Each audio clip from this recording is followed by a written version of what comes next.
संभल में योगी का बड़ा एक्शन शुरू, ओवैसी के होश उड़े। अब योगी सरकार संभल की वक्फ संपत्तियों की करेगी जांच। संभल में पुलिस चौकी की जमीन पर वक्फ के दावे को प्रशासन ने बताया गलत। ओवैसी ने वक्फ की जमीन पर पुलिस चौकी बन रही ऐसा किया था दावा। नमस्कार, मैं अंजलि मिश्रा, स्वागत है आप सभी का हमारे चैनल में। संभल जिला प्रशासन वक्फ की प्रॉपर्टी को लेकर अब सख्त हो गई है। अब योगी सरकार जो है वो वक्फ संपत्तियों की जांच कराएगी। इसे लेकर बकायदा प्रेस कॉन्फ्रेंस की गई और डीएम पेंसिया ने जो है इसे लेकर सारे बयान दिया। बताया कि किस तरीके से पुलिस चौकी की जमीन पर वक्फ का जो दावा है यह पूरी तरीके से निराधार है और गलत है। किसी भी तरीके से वक्फ का दावा यहाँ पर सही नहीं है, ना ही कोई उनके पास कोई प्रॉपर्टी के कागजात लेकर आया जिससे यह साबित हो सके कि जहां पुलिस चौकी बन रही वहां पर वक्फ की जमीन है। क्या है पूरा माजरा, आइए विस्तार से जान लेते हैं। तो संभल जिला प्रशासन वक्फ की प्रॉपर्टी को लेकर सख्त हो गया है। प्रशासन ने कहा कि वह जिले में मौजूद सभी वक्फ प्रॉपर्टी की जांच कराएगा, जिसके लिए कमेटी का भी गठन किया गया। इस 2 मेंबर की कमेटी का गठन डीएम राजेंद्र पेंसिया के जरिए किया गया। संभल की जामा मस्जिद के करीब बन रही पुलिस चौकी की संपत्ति पर विवाद उठने के बाद प्रशासन ने शहर की सभी वक्फ संपत्तियों की जांच करने का निर्णय लिया है। इस बीच कागजों की पड़ताल के लिए आपको बता दें कि नगर पालिका की जो है बताई गई है, क्योंकि जो कागज है उनके जब पड़ताल किए गए तो बताया गया कि वक्फ नहीं बल्कि नगर पालिका की जमीन है। कोर्ट के आदेश पर जामा मस्जिद के सर्वे के दौरान शहर में हुई हिंसा के बाद सख्ती जारी है और इसी के तहत जामा मस्जिद के पास पुलिस चौकी बनाई जा रही है, जिसका नाम सत्यव्रत है। कुछ लोगों ने पुलिस चौकी का निर्माण होने वाली भूमि को वक्फ संपत्ति बताते हुए जो है दावा किया था। इसके बाद दस्तावेजों की जांच की गई। जांच में लोगों की ओर से पेश किए गए सभी दस्तावेज वैध नहीं मिले हैं, यानी वो दस्तावेज सही नहीं है। इसके बाद ये सामने आया कि शहर में जो जितनी भी ये वक्फ संपत्ति है जिसके दावे कर रही हैं, अप्रोक्स जो इनके आप कह सकते हैं कागजात है, जो इनके दस्तावेज है वो वैध नहीं है। और यही कारण है कि कई सारी जो वक्फ संपत्तियां हैं जिनके खुर्द-बुर्द करने की आशंका है। तो डीएम ने बताया कि वक्फ की 2 तरह की जमीनें होती है और इन सभी की अब जांच की जाएगी। पहली वक्फ जो है अल औलाद और दूसरी वक्फ जो है अल खैर होती है और दोनों ही तरह की जमीन में कुछ शर्तें होती है, लेकिन इनको बेचा नहीं जा सकता है। उन्होंने यह भी बताया कि जानकारी मिली है कि कई वक्फ संपत्तियों को खुर्द-बुर्द किया गया है। इसकी जांच के लिए टीम बनाई गई है और जांच के बाद हकीकत सामने आएगी। बता दें आपको कि हाल ही फिलहाल में असदुद्दीन ओवैसी ने ट्वीट कर लिखा था कि संभल की जामा मस्जिद के पास जो पुलिस चौकी बनाई जा रही है वो वक्फ की जमीन पर है, जैसा कि रिकॉर्ड में दर्ज है। इसके अलावा प्राचीन स्मारक अधिनियम के तहत संरक्षित स्मारकों के पास निर्माण कार्य प्रतिबंधित है। नरेंद्र मोदी और योगी आदित्यनाथ संभल में खतरनाक माहौल बनाने के लिए जिम्मेदार है। AIMIM के अध्यक्ष असदुद्दीन ओवैसी ने यह भी कहा था कि प्रधानमंत्री मोदी की कुवैती नेताओं से हालिया मुलाकात का उन्होंने जिक्र करते कहा कि मोदी संभल में मस्जिद के पास वक्फ की जमीन पर बनाई जा रही पुलिस चौकी को कुवैती नेताओं को दिखा सकते हैं क्या। तो आप समझ सकते हैं कि इस तरीके से ओवैसी ने इस पूरे मामले को लेकर लगातार यह दावा किया कि वक्फ की प्रॉपर्टी पर बन रहा है, वक्फ की जमीन पर बन रहा है, वक्फ की जमीन है और वहां पर पुलिस स्टेशन बनवा रही है। लेकिन अब प्रशासन ने, खासकर डीएम ने, वहां के जो आप कह सकते हैं अधिकारी है, उन्होंने इन सभी दावेजों को जो है दस्तावेज और साथ ही साथ जो दावे हैं उन दोनों को उन्होंने खारिज कर दिया। क्या कुछ कह रहे हैं वो जरा सुनिए। वर्तमान में जो विवादित धर्म स्थान है उसके सामने सत्यव्रत पुलिस चौकी का निर्माण हो रहा है। उस पुलिस चौकी के विषय में एक हमें उर्दू के अंदर डॉक्यूमेंट मिला था। इस डॉक्यूमेंट का अनुवाद भी उन्होंने दिया था। ये हमारे पास एक अनुवाद है पूरा, जो इसके अंदर कुल 20 बिंदु दिए हुए हैं और उन 20 बिंदुओं में लिखा हुआ है कि ये चारों ओर उत्तर, दक्षिण, पूर्व, पश्चिम की चौहद्दी या बाउंड्री है और इनके बीच की संपत्ति वक्फ है। 23 अगस्त 1929 को मोहम्मद अब्दुल समद, जो निवासी मोहल्ला कोट संभल है, उस समय जनपद मुरादाबाद था, उनकी ओर से एक अनरजिस्टर्ड वक्फनामा सामने आया है। उसमें क्रम संख्या 1 से 20 तक जो संपत्तियां हैं उनका भौतिक निरीक्षण और अभिलेखीय परीक्षण त्रिसदस्यीय समिति ने किया है, जिसमें हमारे यहाँ के एसडीएम, सीओ और यहाँ के ईओ तीनों लोग थे। इसमें जो सबसे प्रमुख बात है वो है कि अभी तक किसी भी व्यक्ति ने कोई भी आवेदन हमको यह नहीं दिया है कि यह हमारी संपत्ति है।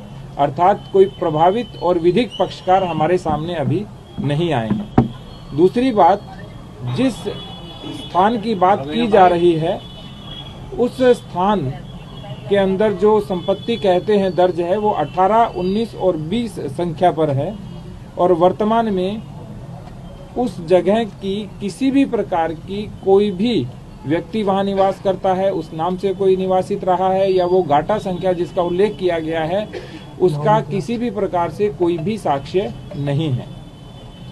तीसरी बात, यहाँ कुछ जो क्रम संख्याएं मैं आपको दिखाऊंगा। हमने इस तरह से चौहदियों का निर्माण कराया, जो परीक्षण किया हमारी पूरी टीम ने। उन्होंने देखा कि जो क्रम संख्या 9 के ऊपर एक अंकित चौहदी है तो ग्राम बिछोली तथा शेर खां सराय दोनों के बीच की दूरी 4 किलोमीटर है और बीच की 4 किलोमीटर की पूरी भूमि उसके अंदर वक्फ के रूप में लिखी हुई है, जो अनरजिस्टर्ड, बिना आवेदनकर्ता और बिना किसी स्वामी के है। दूसरा, कोई भी भूमि जब वक्फ की जाती है तो उसमें स्वामित्व का उल्लेख अवश्य होता है, इसमें किसी प्रकार के कोई भी स्वामित्व का उल्लेख नहीं है। तीसरी बात, वर्तमान जो भूमि है वहाँ पर कोई मकान स्थायी अस्तित्व में नहीं है, किसी प्रकार के जो नाम दिए गए हैं उस प्रकार के नाम भी वर्तमान में अस्तित्व में नहीं है। तो इससे ये प्रश्न चिन्ह उठता है कि जिस भूमि की बात की जा रही है, जो वक्फ की गई है, उसकी वास्तविकता क्या है। किसी ने अभी इसके विषय में हमें अवगत नहीं कराया है। उस वक्फनामे को देखें तो जनपद संभल की हजारों बीघा भूमि का बैनामा कर दिया गया है, जबकि मोहम्मद अब्दुल समद की अपनी संपत्ति का उसमें कोई उल्लेख नहीं है। उस वक्फनामे में यह भी लिखा हुआ है कि अपनी संपत्तियां मदरसे के निर्माण हेतु दे रहा है। तो क्या कोई व्यक्ति हजारों बीघा भूमि मदरसे के निर्माण हेतु दे रहे हैं? तो 1 से लेकर के 20 तक की संपत्ति में कहाँ मदरसा बनना है, कौन सा मदरसा बना है और किस तरह से उस मदरसे का निर्माण होगा, उसका कोई उल्लेख नहीं है। इसके बाद जो नगर पालिका के आसपास का क्षेत्र जितना भी है हमारा, जिसमें सारे सरकारी स्थान हैं, जिसमें तहसील है, पुलिस थाना है, पुलिस चौकियां हैं, डाकघर है और जो विवादित धर्म स्थल है, श्री कल्की मंदिर है, वो भी उन चौहदियों के बीच में ही आता है। तो जो अनरजिस्टर्ड, अनवेरीफाइड जो बैनामा है और जो 50 रुपए के स्टाम्प के ऊपर दिया गया है, तो उसके अंदर सारी संपत्तियां भी एक तरह से वक्फ के रूप में लिखी हुई हैं। मान लीजिए कि किसी ने वक्फ किया भी होगा, मान लेते हैं, हालांकि वो अनरजिस्टर्ड है, कोई प्रमाणित नहीं है, तो भी जो वक्फ अधिनियम है 1995 उसकी धारा 56 कहती है कि कोई भी वक्फ संपत्ति का विक्रय नहीं हो सकता है। तो अभी यह भी संज्ञान में आया है कि इस के आधार पे कोई हमारे यहाँ कोई रजिस्ट्री नहीं हुई, लेकिन मौखिक रूप से और एग्रीमेंट के आधार पे खूब सारी संपत्तियों का क्रय विक्रय भी हो रहा है। तो जो कमेटी की रिपोर्ट है एसडीएम, सीओ और ईओ की, उन्होंने प्रथम दृष्टया संपत्ति क्रमांक संख्या 1 से 20 तक की सारी जो चौहदियां हैं उन्होंने बताया है कि ये फर्जी प्रतीत होती हैं और जो संलग्न वक्फनामा है उसके दस्तावेज भी फर्जी प्रतीत होते हैं। और सबसे बड़ी बात, इसके संबंध में आगे की कार्रवाई कप्तान साहब के माध्यम से हम करेंगे और जो भी विधिक कार्रवाई और वैधानिक कार्रवाई होगी वो की जाएगी।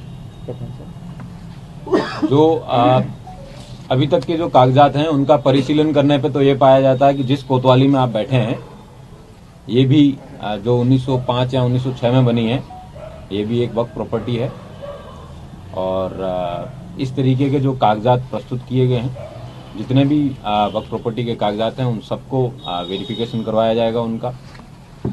जिसमें सेक्शन 56 है वक्फ एक्ट 1995 का, उसका जो वायलेशन हुआ है उन सबका भी वेरिफिकेशन कराया जाएगा और जहां जहां पे इसके वायलेशन को पाया जाएगा और फर्जीवाड़े करके डॉक्यूमेंट करके एग्रीमेंट करके जो एक्सचेकर को भी जो लॉस हो रहा है ये बेनामे कराए जा रहे हैं, जिसका कोई लीगल सैंक्टिटी बेनामे के तौर पे जो सेल डीड के तौर पे होना चाहिए वो नहीं है, उन सब में भी कार्रवाई की जाएगी।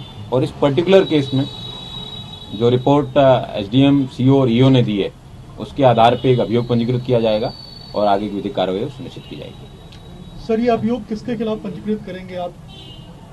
ये अभियोग वर्तमान में तो अज्ञात के रूप में दर्ज किया जाएगा, लेकिन जिन जिन लोगों के द्वारा ये कागज वहां पे या फिर वक्त में या जहां भी दिए गए होंगे वो विवेचना में उसके आधार पे कार्रवाई की जाएगी। Thank sir you. जो कमेटी की रिपोर्ट बनी है उसमें क्या आया है, कितना पेरीमीटर, कितना एरिया को वक्फ की प्रॉपर्टी बताया गया है, और जो कल्की मंदिर है स्पेसिफिकली क्या उसे भी वक्फ की श्रेणी में रखा गया है? पूरा शहर ही है, 4 किलोमीटर का एरिया है, आसपास के गांव भी उसके अंदर वक्त के रूप में दर्ज किए गए हैं। तो जैसा कि आपने सुना कि राजेंद्र जो डीएम है राजेंद्र पेंसिया, उन्होंने बताया कि कमेटी का गठन कर लिया गया है और इस कमेटी का काम संभल में सरकारी जमीनों पर वक्फ बोर्ड के अवैध कब्जों की शिकायत का जो मामला है उसे देखना होगा। ये कमेटी असदुद्दीन ओवैसी के उस दावे के बाद गठित की गई जिसमें उन्होंने संभल में बन रही चौकी की जमीन को वक्फ की प्रॉपर्टी कहा। साथ ही साथ साफ तौर पर जो आप कह सकते हैं कि योगी आदित्यनाथ जो है वो एक्शन मोड में है और जिस तरीके से दावे किए जा रहे थे उसके बाद भी उन्होंने कहा है कि किस जो दावे किए गए कि वक्फ की जमीन है, वक्फ की प्रॉपर्टी है, उसे पूरी तरीके से प्रशासन ने गलत बताया और कहा कि जो दस्तावेज पेश किए गए थे उन दस्तावेजों का भी जमीन से कोई लेना देना नहीं था। जो दस्तावेज थे वो भी सही दस्तावेज नहीं थे, वैध दस्तावेज नहीं थे और अभी तक उन्हें ऐसा कोई भी दस्तावेज हैंडओवर नहीं किया गया है जो ये बता सके कि जहां पर पुलिस चौकी बन रही है वो जमीन वक्फ की प्रॉपर्टी है। और इसी वजह से अब कमेटी का गठन किया गया है जो कि अब संभल में जो भी वक्फ संपत्ति की बात कही जा रही है, जो भी जितने भी वक्फ संपत्तियां हैं उनकी जांच कराने का काम करेगी। तो ऐसे में हमने आपको जो पूरा मामला है विस्तार से बताया कि ये पूरा मामला क्या है, किस तरीके से वक्फ जो है वक्फ प्रॉपर्टी पर पुलिस चौकी बनने के दावे को प्रशासन ने खारिज कर दिया है और साथ ही साथ कमेटी का गठन कर दिया है और योगी आदित्यनाथ अब जितनी भी वक्फ संपत्तियां हैं उनकी जांच कराएंगे। और ऐसे में अब इस पूरे मामले पर आपकी भी जो राय हो हमें कॉमेंट सेक्शन में कॉमेंट करके जरूर से जरूर साझा करिएगा। धन्यवाद।